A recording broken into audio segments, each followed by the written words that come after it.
I'm going to start today by telling you a bit about the different cities of Portugal and my perspective on the investment opportunities there.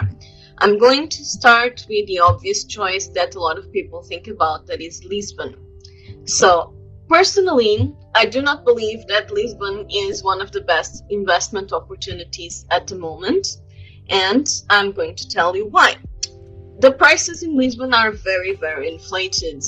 At the moment, the high demand areas cost something between 4 to 6k, sometimes 7k per square meter.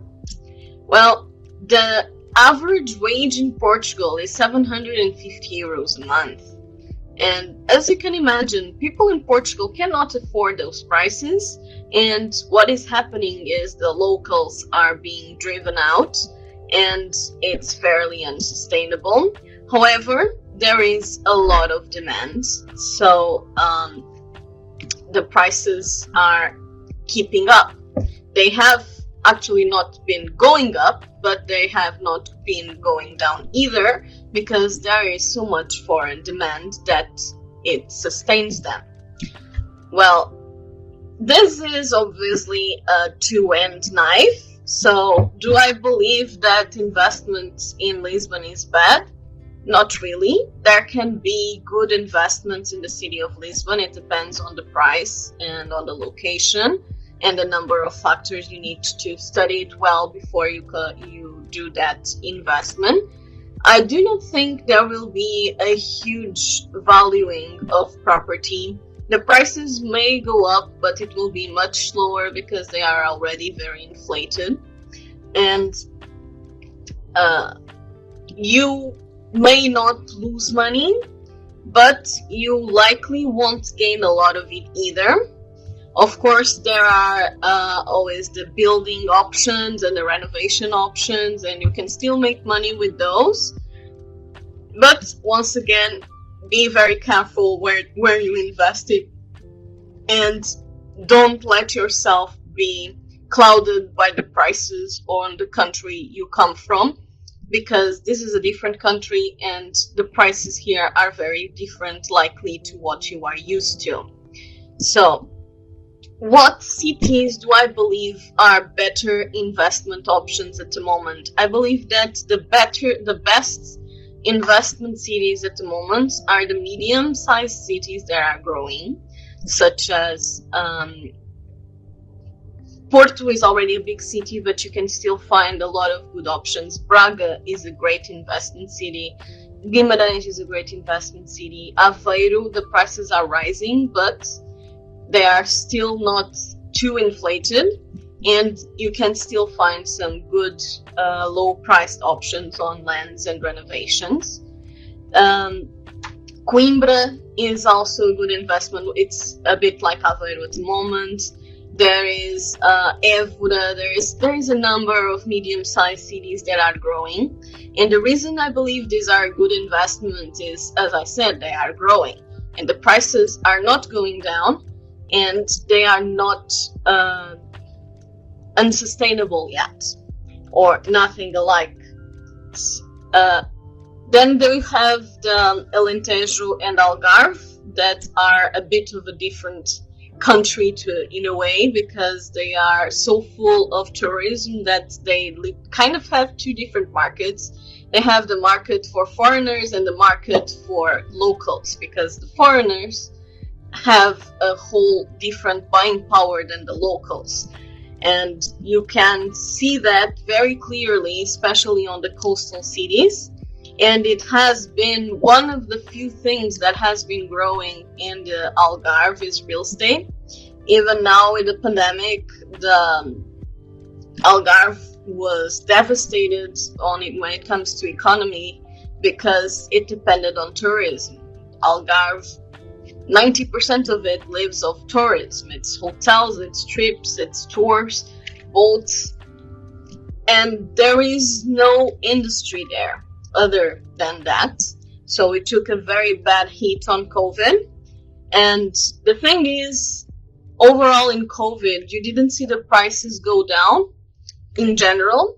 However, people were taking lower offers. But now when COVID starts calming down and things start stabilizing, I think there will be a huge influx of foreigners moving to Portugal and investment in Portugal, because one of the tendencies that I think we saw on this pandemic was that people started rethinking their lives. People started feeling stuck in their homes. They started thinking, I can do better, I can live better, I can go somewhere where my money goes further. And Portugal is one of the very popular destinations for this kind of realization. So I believe that as soon as the pandemic starts calming down, and this may be the end of this year, this may be February, this may be March, but I'm 90% sure that on the summer next year, the market will be completely oversaturated with foreign buyers. And that will likely drive up the prices too. So, one of my advices would be the early bird takes the worm. So, the sooner you start looking into things, the more likely it is that you will find a good deal, because there will be a lot of people on the markets very soon. Europeans are already coming, and the market is already starting to become very active with Europeans. When people from the rest of the world start feeling comfortable with overseas traveling, it will be saturated. So take that into consideration if you are thinking about investing in Portugal, and try and do it sooner rather than later, because you will be much likely to find a better deal if you do so. Another topic that I have here to discuss with you is the different kinds of property you can buy and the pros and cons of each kind. So, you can buy more or less 3 different types of property. You can buy an empty land, you can buy a ruin or a building in very bad state and renovate it, or you can buy something in fairly good state and do minor renovations. So, pros and cons. Land can be a very good investment if you have time, patience, and money available. The money can be a bit more flexible, because with construction, the payments can be parcellated as the construction goes. So it does give you a bit more flexibility on that. Land can be a very good option in Portugal, because unlike some other countries like the US, you pretty much know from the start how much building you can do on that land. Here in Portugal, there are a number of rules that are emitted by the town halls that determine the buildable viability of each land, and they usually have to do with the buildings existing around them. So you will likely be able to build as high as the building next to it. It usually goes by average of the whole street, and there are other rules that vary from town to town, but for example, in Porto, you need to leave 35% of the land permeable. So that means it cannot be built on.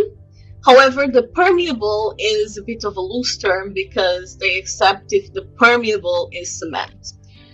But that's pretty much how it goes with town hall rules and bureaucracy. So as I was saying, buying land can be a very good option. It's always better to have someone that is looking out for your interest and knows what's going on. You can do a pre-request to the town hall to make sure exactly how much building you can do before you buy, and I definitely recommend to do that. And then you have the licensing process. You have to submit an architectural plan for what you want to do there, and it needs to get approved by town hall. This process can take between 3 months to 2 years. 2 years is very rare, but it usually takes 3 to 8 months. The worst place is usually Lisbon. In Porto, it usually gets done between 3 and 6. In small locations, it sometimes gets done as fast as 2 months. So this varies a lot from project to project. It will depend on if they will request for you to make changes, because basically the way it works is that you submit the project, the architect from town hall reviews it, and if there is something that they find does not go according to the town hall's plan, they will request it to change, and then you have to submit the new plan with the changes, and it goes back and forth until both sides agree. So if everything gets approved at first attempt, things can be quite fast. And one of the things I also often look into with my clients is the how do you call it, modular construction. Modular construction can be a lot faster to approve because everything is already pre-existing, and therefore it is very unlikely that it will get sent back from town hall, and it usually gets approved at first attempt, making things faster in that way. I can see here that someone made a comment. Oh, but I'm not seeing the comments. I'll go back to that later. Anyway, let's go to the second investment type, and that is to buy something in a really bad state or in ruin state. Buying a ruin can be less advantageous than buying a land, because usually you need to maintain the facade. Of course, this can have its advantages. For example, if the ruin has architectural interest, it will always add value to your property, making it a plus. However, if it's a boring ruin, so to say, it can be a problem because it's likely that you will have to maintain parts of it, and it can be inconvenient for the plans you have. So in that way, buying a ruin can be a disadvantage when you are investing. Other than that, the process is very similar to buying a land. You still need to do the approval and the plans and get everything through town hall. The only difference is there are going to be more town hall rules to keep. And the third option is to buy something in fairly good state and do minor renovations. This can be a very nice option if you buy the property at a good price. There is a lot of people doing that on the market, buying things that are older and just, revamping them and getting them back out on the market. The thing is, most of the people that are doing this do this with very low quality finishings and try to get as much profit out of it as possible. So I will be very careful when looking into renovated properties. However, if you are looking to do it yourself, I would advise to do something nicer, because people are able to tell, or of course there are some people that fall from it, but it's always better to do things well, and you will be more likely to have people interested, and people will be satisfied when they buy it. At least that's what I believe. So I think those are oh, and then there's another type that I forgot to include here, and is to buy something for business purposes and just make the alterations in order to fit your business. It is fairly easy to change the type of property in town hall. So you have urban, rural, and commercial. It's fairly easy to change from one to another. There are some restrictions. For example, you cannot have a bar within a certain number of miles from a school. Some areas must be residential only. But it's fairly easy to check on the town hall if it's possible to change the regime of that property to commercial and do a business there. So that would be the 4 types of investment that are possible If there is something else that I'm missing, do let me know. I think eventually I will see the comments. So, the next thing I would like to talk about is the prices and the buildable versus existing. This is something I kind of rant on sometimes because this is obviously a marketing strategy, but if you are looking into investment property, it will most likely be priced per square meter, but not on the existing land, but on the potential of building. Well, this is, like I said, a marketing strategy, but it's one that I would advise you to be very careful about because it's not there yet.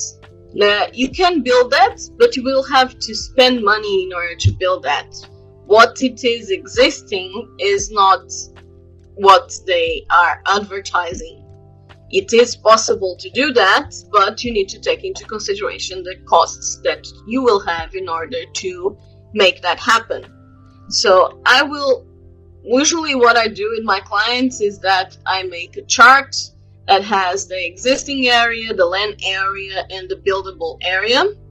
And then I calculate what the price per square meter is for each of them. And I usually focus on both the existing and the buildable.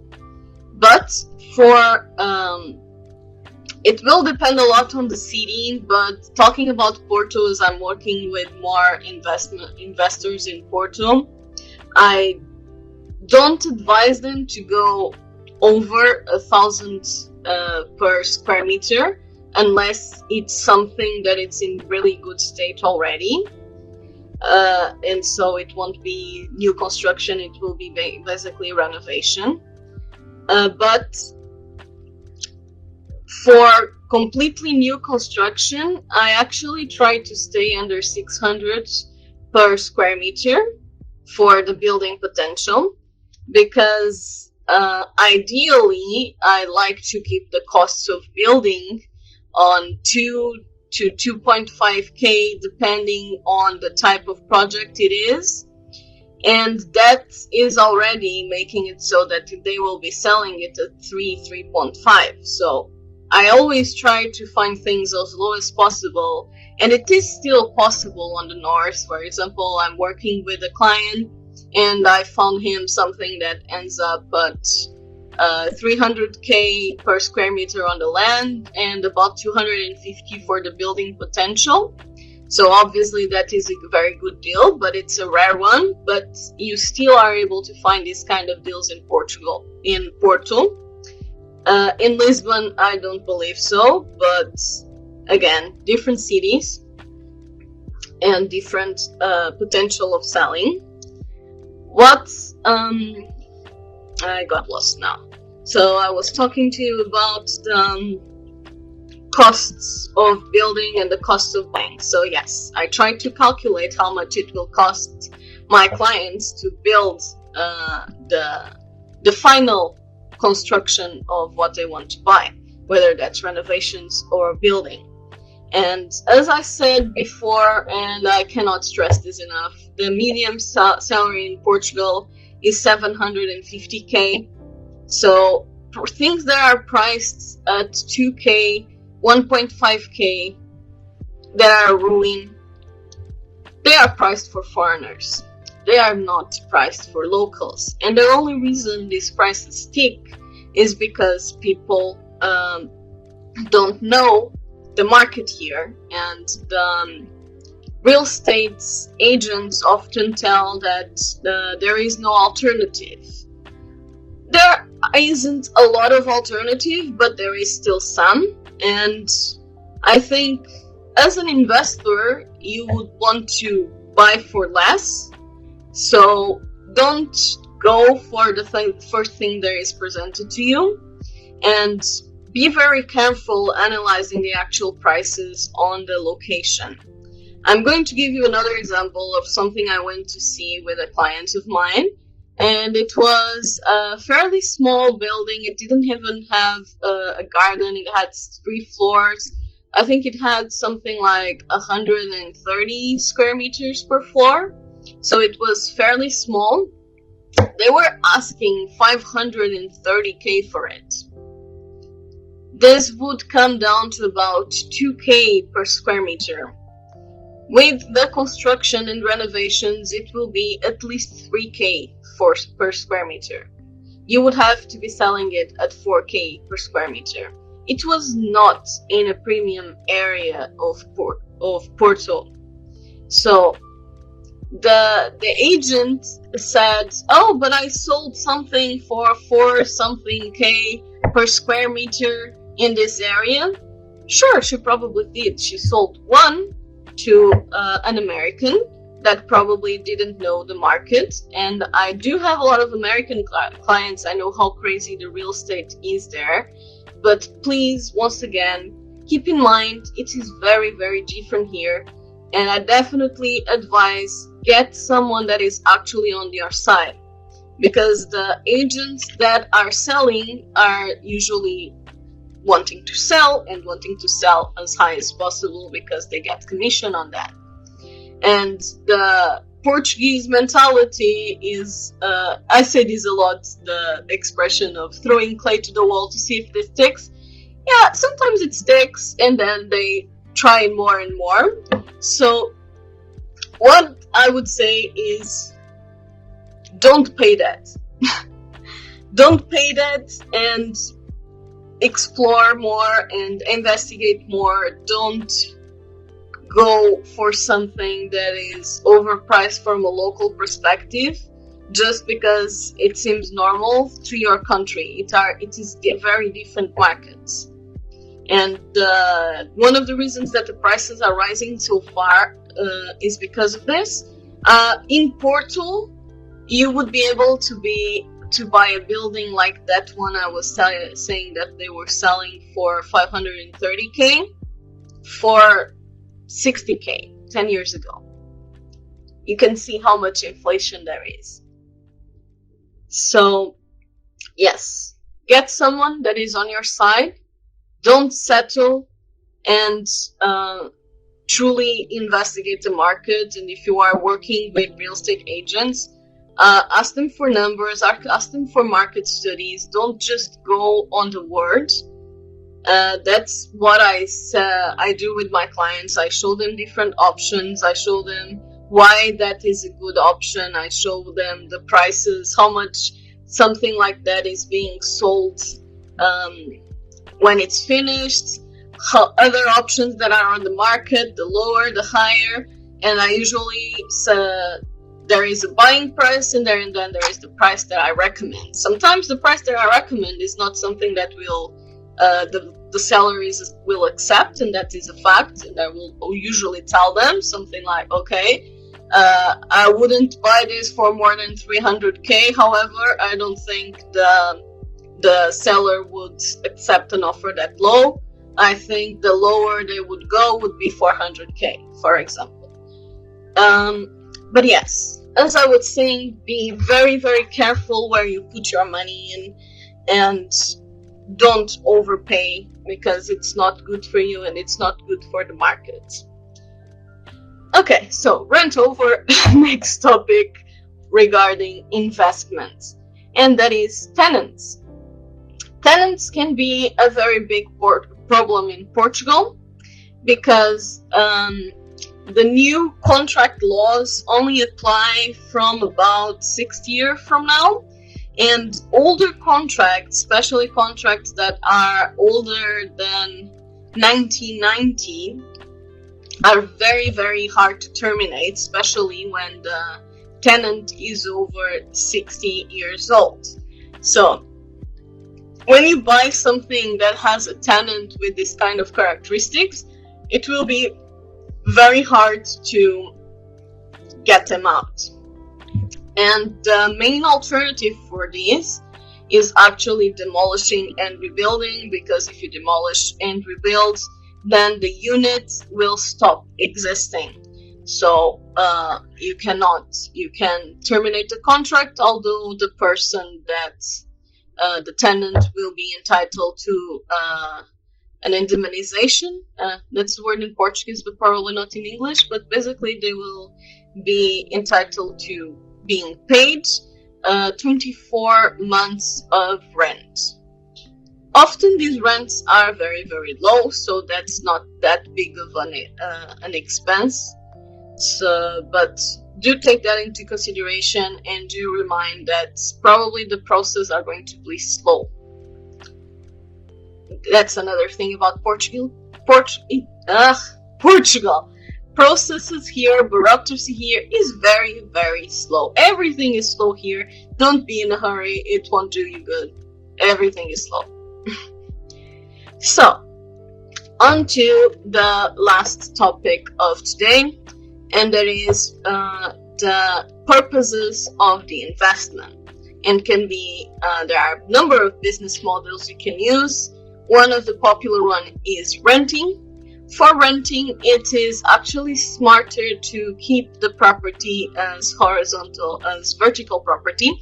So that's the thing here. When you have a building on vertical property, it means that the whole building is considered one property. If you have a building on horizontal property, it means that each apartment on the building is considered a property. So if you are looking to rent out, you can remain on horizontal property. It's mostly a technical difference, but one of the things that can be advantageous on this is by having a single unit, there are certain requirements that are lower. For example, there is a requirement that you have to have a disabled bathroom and a parking spot on each unit. So if you have the building on horizontal property, you only need to have one disabled bathroom and one parking spot. However, if you have the property in horizontal, you need to have one for each unit. So these are, once again, small technical details of Portugal bureaucracy, but they are very relevant from an investment perspective. If you are planning to invest to rent out, it can definitely be a good investment. Personally, I see it a bit as a savings account. So let's imagine that you will buy a 2-bedroom apartment for 200k, and you will be renting it out for 1k. It will take you a very long time to get your money back. However, the property will likely not be devaluing if you've made a good investment. So if you decide to cash out like 5 years from now, you will be likely able to sell it for the same price or more, and it was also maintaining itself with the rent. For purely rentals, I do think it's better to make the return calculus to something like 15 to 20 years. It is not realistic to think on a shorter return. In some very rare cases, you may be able to do 10 years return, but that is like a 1 in a million option, 1 in a million finding. So think of renting as a long-term investment that you will likely not be losing on.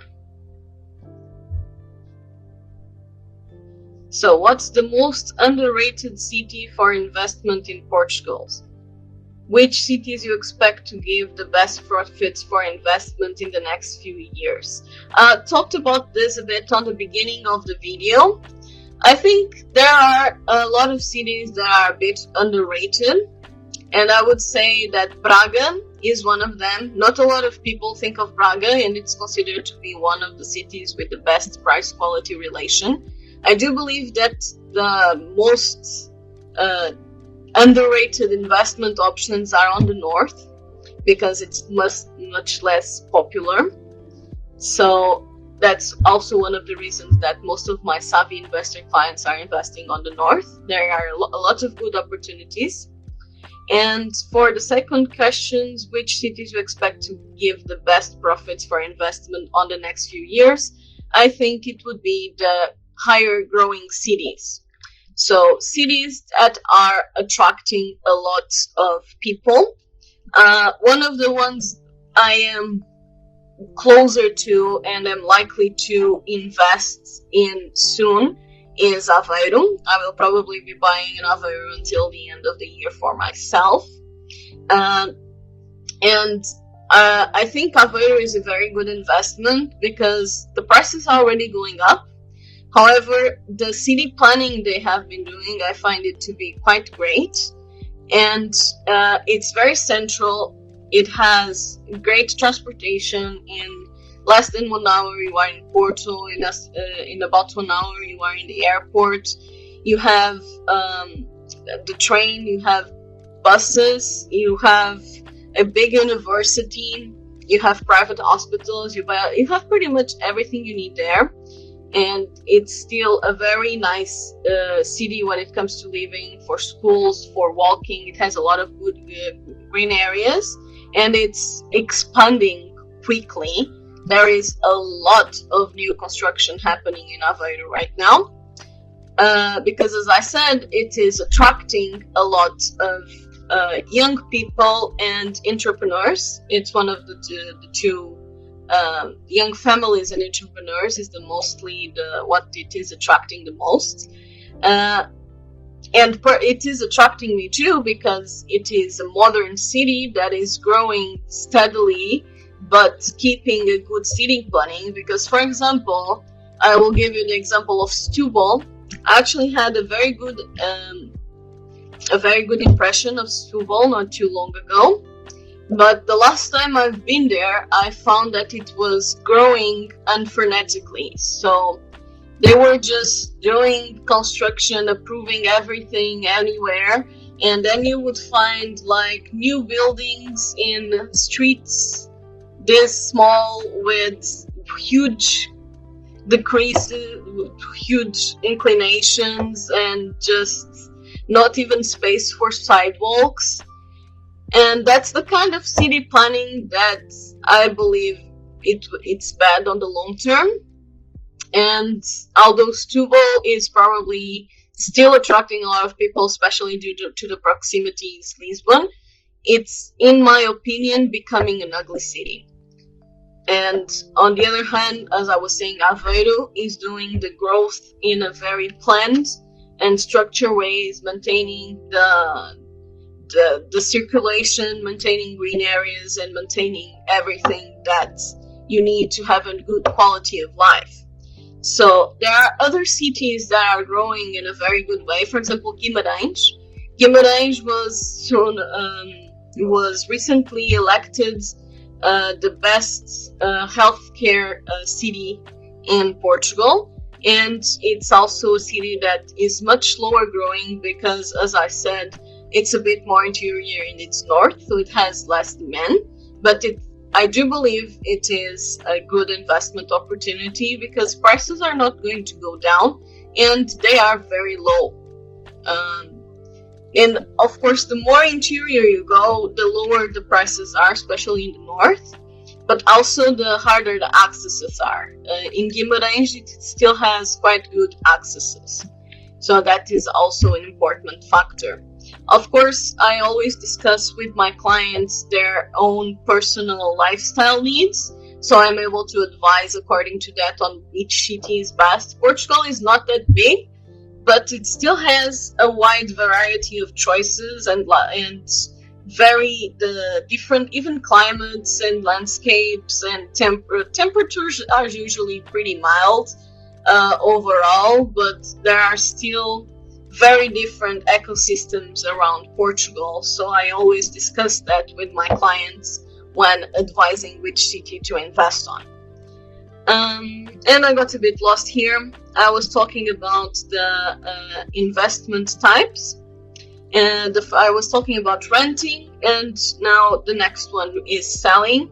There is different kinds of resale that you can do. You can build and then sell the apartments or sell the villas for a profit. That is the most straightforward approach.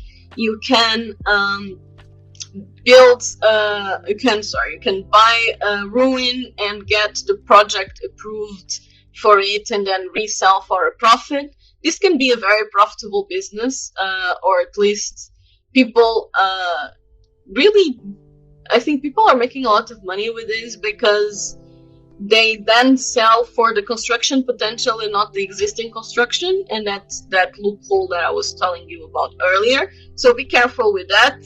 But even taking that into consideration, I think it's very easy to get a profit because you would be spending, I don't know, 50K tops if it's a very big project on the planning and approval on town hall, and then you can sell it for like, I don't know, 200, 300K, maybe even more. So because you are saving the buyer the time of doing all that.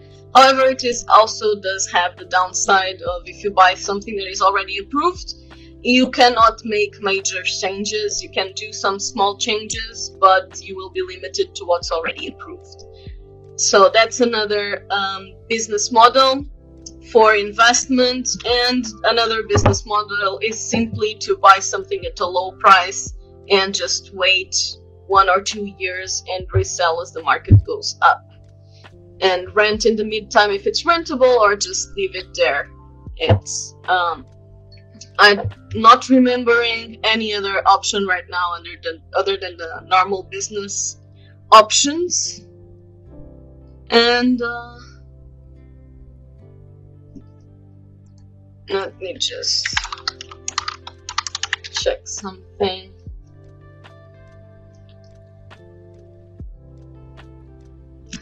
And so people are asking about moratorium, and I'm guessing that's mortgage. I'm kind of confused now. Yes. So if you have it, depending on the kind of investment you are doing, it may be smart to get a mortgage and a loan from the bank. Because obviously then you won't be investing the whole money into it. The downside is obviously the fees. It's business for the bank, so the bank is also always making money on it. Personally, I think for buying, if you do have the cash, it's much better to do cash buying, because one, it makes it so you have a much better negotiation margin, as the whole process is a lot faster, and the sellers do prefer to have cash buyers because it's less likely that the sale will fall through, and once again, things are much faster that way. But for the renovations and construction, I definitely advise to look into mortgages and bank loans, because that way it just frees up more of your capital, and it's something that will take a lot or take a while anyway. So you can work with that, and as long as the inflation doesn't get too high, it can be very advantageous. So I did get a mortgage for my last apartment, and it was worth it. But I paid a lot of fees to the bank. Probably half of what I paid was fees, because the banks do make a lot of money. If I had the cash to buy it cash at the time, it would have been a better investment, and I would have made more money out of it. So yes, as I said, if you have the cash, I would advise to buy the property cash, and then consider making a loan or a mortgage for the renovations or constructions or other types of investments you are planning to do with it, like business preparations to adaptations to a business model. But for the property, it will be more advantageous to buy cash. Of course, it also depends on the values. If it's a very high value, it may be better for you to just keep part of your own capital available, even if you have the money to cash on it. So yes, there is always a lot of options, and it's always better to analyze things case by case, and I always do that with my clients. So This is basically everything I wanted to cover regarding investments. The last thing I would just like to make a note of is basically ethics on investments. I do think it's possible to be an investor and still maintain your ethics over profit, because obviously if you want to make money, you want to buy things cheaper, and if you make a good deal, this comes purely down to ethics. But I'm going to give an example of a client of mine. He is an investor client. He actually does really big investments, and he says, I know that the increase of the property market is becoming unsustainable for the locals, and I don't want to contribute to that. And he still will be able to make a lot of money and not contribute to it. This is a purely ethical choice, but it's one I fully agree with. And I do think you are still able to be an investment and make money without sacrificing the ethical side of things. So this is a personal note. I love to work with people that make this choice. And overall, if you are looking to invest and you do have this kind of mindset, I would love to have a chat with you to discuss your options. Do book a discovery call. You can find it on our website under the book tab, and I will be able to advise you a lot better on everything you need to know. So the last thing I would like to have a note on is the market practices. I also mentioned this before. The market here is a bit dysfunctional, and you should really look into things yourself, or hire someone that is defending your interests, so you don't end up overpaying for things. Because most of the time, sellers will tell you what is advantageous for them and not for you. So be very careful on who you choose to represent you. And if you do not choose to have a buyer agent, definitely do your own research very well. And I think that is all for today. Let me check if there are any other comments I should be addressing. I'm very sorry for the delay of the day. I learned something at least. Next time I know how to work with this whole event thing. So if anyone has any other questions regarding that topic, I would be happy to reply. But I'm not very good at keep talking when I don't have anything else to say, so please be quick. So how much approximately costs 2 bedrooms apartment in Aveiro, which is not the best condition and need renovation? It depends if it's in the center of the city or if it's in the surroundings. You can still find some things between 150 and 200k. You may even find some things for even 120k. It will depend a lot. The advertised prices, especially on used property, are usually much more negotiable than the new property. For the new property, the prices are obviously higher. Do expect more something on the 230 to 300k range for a 2-bedroom. So that was the second part of the question that I hadn't read yet. There are some areas that are a lot more popular and therefore more demanded and more expensive. But I would say that would be a fair estimate.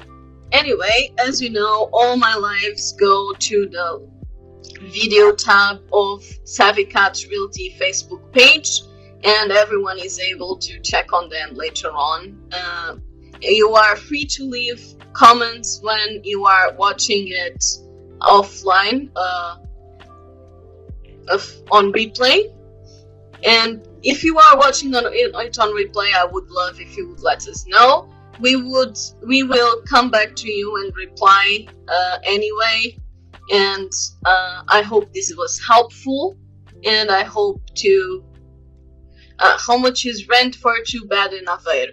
It will vary between 650, sometimes 600, but it's very rare, and something like 1,000, 1,200. But it depends, of course, in the condition of the apartment. 1,200 is usually already a pretty much foreign price. Sometimes you find it for more, but as I said, they are purely oriented towards expats. That's actually a thing in the market here, because there are a few things that expats usually demands, like, for example, air conditioning and recent furniture, modern look, and people that offer this kind of apartments, they price them accordingly, because they know they have a bunch of amenities that are usually required by people that can afford those prices. Okay, thank you so much, Milda, for your comments, and I hope to see you again in the future on our lives. Next week we will be talking about moving to a different country.